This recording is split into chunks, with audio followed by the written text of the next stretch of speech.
আপনি কান খুলে শুনে রাখুন, আপনাকে এইভাবে ধমক হুমকি বেপরোয়া লাগাম ছাড়া কথা বলতে দেব না, দেব না, দেব না। আপনাকে আমি শুধু 3টে উদাহরণ দিলাম। সন্দেশখালীতে একজন ছিল, 2024 পয়লা জানুয়ারি বলেছিল তৎকালীন বিরোধী দলনেতা এলে তার হাত কেটে পায়ে, পা কেটে হাতে লাগাবে আর চামড়া ছাড়িয়ে মেদিনীপুরে পাঠিয়ে দেবে। ওর অবস্থা কি হয়েছে সবাই দেখেছে। একই টন ছিল। আরেকটা জীবন তলার গুন্ডা ক্যানিং ভারত, ওর অবস্থা কি হয়েছে দেখতে পাচ্ছে সবাই। আরেকটা পুষ্পা ঢুকে গেনি, এমন ঢুকেছে খালি পায়ে, ছোট প্যান্ট পরে, কান ধরে উঠবস করতে করতে যাচ্ছে। আপনাকে আমি বলে গেলাম পুলিশ তার ব্যবস্থা নেবে। আর আমি 1 সপ্তাহ পরে মুর্শিদাবাদে যাচ্ছি।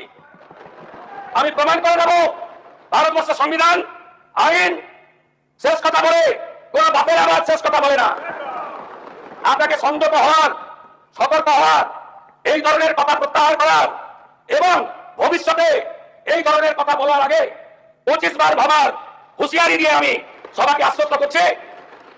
আপনারা ভাবছেন কেস হয়েছে, অ্যাকশন কবে হবে? যারা ওকে ডেকেছিল ওই সভাতে তাদেরকে আগে তুলবো, তারপরে আপনার কাছে যাব।